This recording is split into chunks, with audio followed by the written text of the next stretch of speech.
Na mpenzi mtazamaji wa runinga Asirati, natumaini mzima buheri wa afya popote ulipo, ikiwa ni siku nyingine tena ya tarehe 12 mwezi wa 8 mwaka 2026.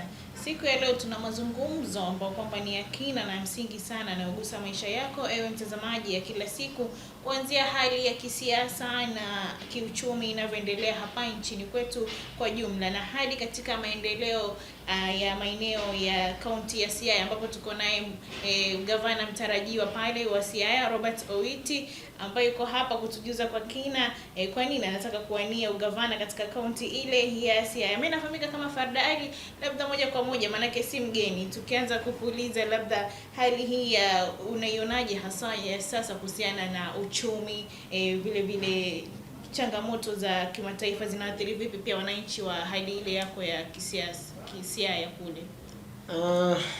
Kwa majina naitwa Robert Owiti.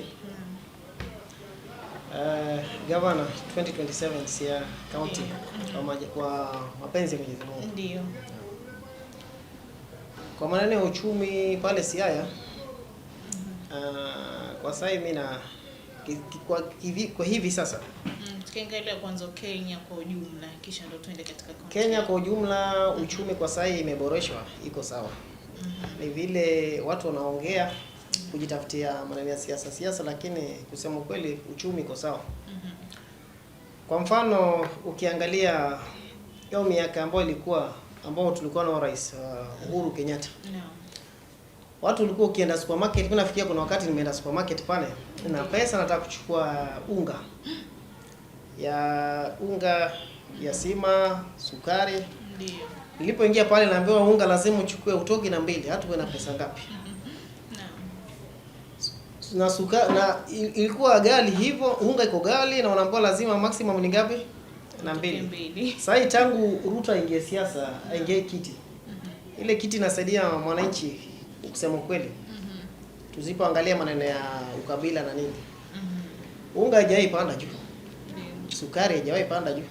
Ukienda supermarket ukitaka unga hata lori ngapi utachukua ama ukienda wapi? Iko kwa wingi. Kwa hivyo maneno uchumi iko sawa. Lakini kuna wale ambao kule chini mashinani wao wanaumia sana na hali hii ya kiuchumi. Wewe wakati ukisema hali iko sawa zaidi, pengine wale wanasikia vipi ikiwa utasema hali iko sawa ilhali wao wanaumia kule mashinani? Ile kitu ningependa kuomba wananchi sana wasifuatane na maneno ya wanasiasa sana kuwapa vitu ndogo ndogo. Na kweli ukienda hata chini kule Zubeda, mimi sioni kama kuna shida ya hali ya uchumi. Tuseme tu maneno ya transport, hii mafuta ilipanda kidogo. Naam. Mafuta ilipanda kila mahali. Hiki kitu tunaelewa. Na tunajua shida ni nini ambao mafuta ilibidi ipande. Kwa hivyo kwa kiuchumi tuseme moja ama amejaribu sana, tusidanganyane hapa. Kwa watu wanalia tu bure. Watu wanalia bure hapa. Na upande wako wa Siaya kule? Siaya mimi naona iko sawa. Ile shida changamoto sana ya Siaya ambao tuko nayo ni wale viongozi ambao tulichagua ambao wana akili wana mawazo potofu, niseme hivyo.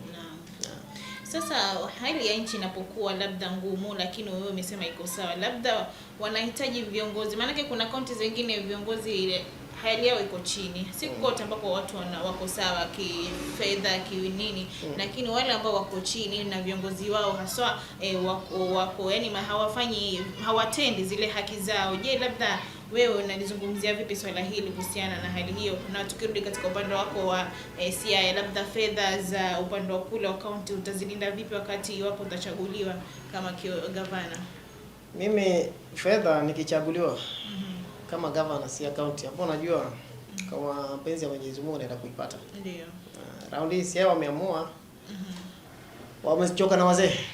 Ndio. Wanataka vijana. Fedha vile nilisema wakati wa kwanza ile fedha zinakuwa allocated.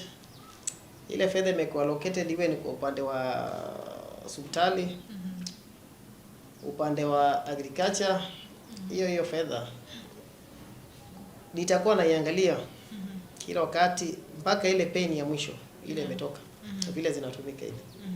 Hizi vitu hakuna kitu kingine kutoka mbinguni hapa. Ni akili yako tu na roho ya mtu vile unataka. Utaongoza tu vizuri. Na kwa wale viongozi ambao kwamba labda hawafanyi yale maendeleo katika kaunti zao, labda unawasihi vipi so? Viongozi ambao wafanye maendeleo kwa kaunti zao, mimi naomba ile muda umepewa na Mwenyezi Mungu, tafadhali. Umepewa kuhudumia hiyo. Fanya vile rais anaifanya, hata ukipigiwa vita, utukano wakitia ukweli. Naam. Ile fedha umepewa, jukumika nayo. Fanya ile ulichaguliwa kufanya, ile manifesto yako ifuate sana sana na uongeze zaidi. In fact ile manifesto yako nafaa uimplement times 2. Sasa iwapo wananchi wa Siaya watakapo kuchagua kama gavana, labda katika swala hilo la fedha utaliweka vipi? Fedha kihusu maneno ya uchumi na nini? Naam. Fedha si kuna mtu wa finance, manager, kuna watu wa procurement. Vile wana procure vitu, tunahakikisha wale ma suppliers ambao wanapewa hawakuwa tu vitu zao juu. Hiyo ndio kitu muhimu sana kwa counties wazi. Kwa mfano unaona kuna account nyingine hapa. Supplier wheelbarrow peke yake. Mtu anasema wheelbarrow ni 1 million. Only a wheelbarrow ambayo ina cost 2000. Mtu anasema wheelbarrow ni 1 million. So hapo kuna shida ukando wa procurement na finance. Hizo ndio the key things hapo. Kishika hizo, everything will be okay. Okay. Yes. Na tukiangalia upande ule wa Siaya County, inajulikana sio kwa uwezo mkubwa wa kilimo, vile vile rasilimali za Ziwa Victoria. Labda sera gani maalum hasa unaleta mezani kuwasaidia wale wavuvi wa kulima Siaya ili kuongeza kipato chao? Wavuvi wa Siaya na wakulima. Ule ni kuwasaidia na maneno ya mbolea. Kuna watu wa agriculture wamekaa kwa ofisi pale. Miaka nenda, miaka rudi. Wanalipa na serikali. Wale watu ndio wanatoka kwa field. Tembeeni, mtembee huku, tembeeni kwa vijiji, msaidie hawa, ile mbolea inatakikana mahali fulani, ile mbegu inatakikana kupandwa mahali fulani. Na sana sana pia kwa sihi watu wa Siaya waregelee ile kilimo ya kitambo. Ile ya mababu zetu walikuwa wanafanya. Ile itatusaidia sana na tumalizane na hii maneno ya jasa. Na viazi, hizi millet, yaitwa bell. Mambo kama hayo itakuwa iko sawa. Na upande wa uvuvi kwa wale maana tunaona viazi Victoria limejaa pale samaki wingi. Sasa wavuvi labda katika kipato chao labda tutasaidia vipi sasa? Upande wa uvuvi sana sana Siaya ile kitu imeshika Siaya. Shida ya Siaya ni viongozi. Walizoea kuwa upinzani sana, hawataki kufanya kazi na serikali. Sasa ukishikana na serikali na ule minister ambao yuko pale na blue economy, unamleta karibu, you just talk to huyo mtu yuko vizuri, mnaelewana, anasaidia. Kama for example Homa Bay kule, ile kitu iko kule, maboti ukiona zile zimepelekwa kule, si michezo za uvuvi, na ukienda Siaya hakuna. Kwa nini? Na iwapo umesema kwamba utakapochaguliwa kama gavana utakuwa katika swala la sekta ile ya uchumi kwa upande wa wavuvi wa kulima utakuwa unaboresha. Je, kwa upande wa vijana labda ajira pia itakuwa vipi hasa? Vijana sana sana hizi motivates polytechnics. Hizi za kazi za jua kali. In fact by the way kazi za jua kali zinalipa hii Kenya sana. Watu hawajawahi jua. Hizi kazi za jua kali ile kazi ya kujilipa mwenyewe. Kijana usiongoje sijui umeenda kusoma. Mimi nimesoma kweli kweli. Ndio. Lakini maneno ya sijui unangoja hadi rais achaguliwe kule atatubunia kazi, my friend. Hizi makazi hizi the technical works. Hizo ndo kazi zinalipa. Tafadhali vijana wajitume. Vijana wataki kujituma. Wataka kukaa ofisi, uvae vizuri. Ungoje sijui unalipe pesa ngapi hizo. Tafadhali vijana mimi nitawafundisha na nitawatrain Siaya mzima. Na hao watakuwa ma engineers wengi sana. Kenya hii hapa. Hii maneno ya Wachina hii tutawachana nayo. Hii Kenya hii. Kwa vijana wa Siaya wako ready kutrainiwa utakapokuwa gavana pale. Kila mtu awe na kazi. Wawe ready kabisa, wale ma welders, ma plumbers. Kazi ni mingi, usiongoje ati mpaka niajiriwe. Na wale usiongoje sijui nimesomea udaktari, unaongoja sijui miaka 10. Ngoja rais ataleta atoe makazi. Wale madaktari ni wengi pale. Mkiajiriwa nyote. Jichafutie sila hiyo kitu li train ni akili yako tulikupea akili tu. Ndio. Kitu maneno mengine. Naam. Akili tuseme akili ni Mungu anatupea. Ile maneno ile akili Mungu amekuzaa nayo, amekubariki nayo, tumia hiyo akili. Naam, tukienda katika huduma za jamii tunaona bado maeneo mengi ya Siaya haswa yanakabiliwa na shida ya maji safi na vile vile huduma duni za afya. Labda mpango wako wa siku ile 100 iwapo ushachaguliwa kama gavana wa kaunti ya Siaya, labda katika mamlaka yako ya kwanza ukiingia pale, labda utaanza kutatua kero zipi haswa? Unaona, kwa mfano ndio maana nawaambia hii serikali iko sawa. Ruto ni this year alitoa around 1.2 billion. Walikuwa na hiyo pia Wandai kushughulikia maneno ya maji pale. Hizo pesa zipoenda Siaya County pale. Ni tangi tu, ukienda utaona ni tangi moja tu ilijengwa kubwa tu pale kawachwa. Hakuna maneno ya pesa hiyo pesa ambayo ilijengwa tangi, hata ukikalculate hivyo unaona haifiki hata milioni 5. Pesa unaambiwa zimeisha. Sasa problem ya Siaya sana sana ni uongozi, tafadhali. Hiyo uongozi duni. Tukibadilisha uongozi Siaya itakuwa sawa. Na maji yatakuwa yanapatikana. Maji kwa Siaya mengi tena kwa wingi sana. Hapo mvua inanyesha, maji hizi spring water ziko kila chemichemi, maji zinatoka. Ndio shida kwa afya. Na upande wa afya hospitali na hospitali Siaya. Hospitali tutaboresha. Sana sana ukienda Siaya General Hospital, ukiona vile imewekwa, yani utashangaa. Sababu hao magavana hao wakubwa wa bunge, watoto wao kwa wagonjwa ni Dubai. Washaiba pesa zetu ni Dubai. Kenyatta kama ni kidogo, hiyo Kenyatta Hospital Nairobi. Lakini Siaya wametuachia watu wa kuteseka huku chini. Na wao hiyo ndio tutaangalia zaidi. Mimi napenda Siaya kwetu. Nataka Siaya tuibadilishe zaidi. Kwa hiyo swala la afya, hospitali kwa umma, kwa wamama wale wajawazito watakuwa unaboresha hospitali ili kuweza kujifungua salama. Hiyo tutaboresha zaidi. Tutaboresha zaidi. Hata wale wamama tumekuwa nao Siaya kule waliona. Ile kitu tulifanya kwa dispensary nyingine pale Sirembe. Naam. Yes. Na tukiendelea kuangazia swali hilo la Siaya, kuna malalamiko kuhusu utoaji huu wa basari na ufadhili wa masomo kwa wanafunzi wa Siaya. Labda unaleta mabadiliko gani ili kuhakikisha watoto wa familia maskini hasa wanafaidika bila ubaguzi iwapo utaweza kuchaguliwa kama gavana wa Siaya? Ile kitu nitafanya, nitakuwa na agents wangu kwa kila maeneo. Wala agents ambao mimi nawaamini. Natatembea na magari za county. Ndio. Na tutajua ile familia au wazee wa kijiji watafuatwa, na tutajua ile familia gani kuna shida, mambo kama hizo. Unaenda tu chini tu deep. Ndio. Hii maneno ya ukishachaguliwa unaenda kukaa Karen Nairobi. Mimi nitakaa pale Siaya na watu wangu. Utakimbilia watu wako. Na watembelea pale mtu akiwa na shida tunajua shida iko wapi. Na mambo fulani kuna shida, mambo kama hizo. Na tunaona viongozi wengine wakishapata uongozi kama huu hao ni pale mtaani, wananchi wakihitaji msaada au kutafuta kwao wanapata tabu sana. Sasa wewe kwa upande wa Siaya umesema utahakikisha unaishi pale. Mimi nitakaa pale Siaya. Hapo game, siendi mahali.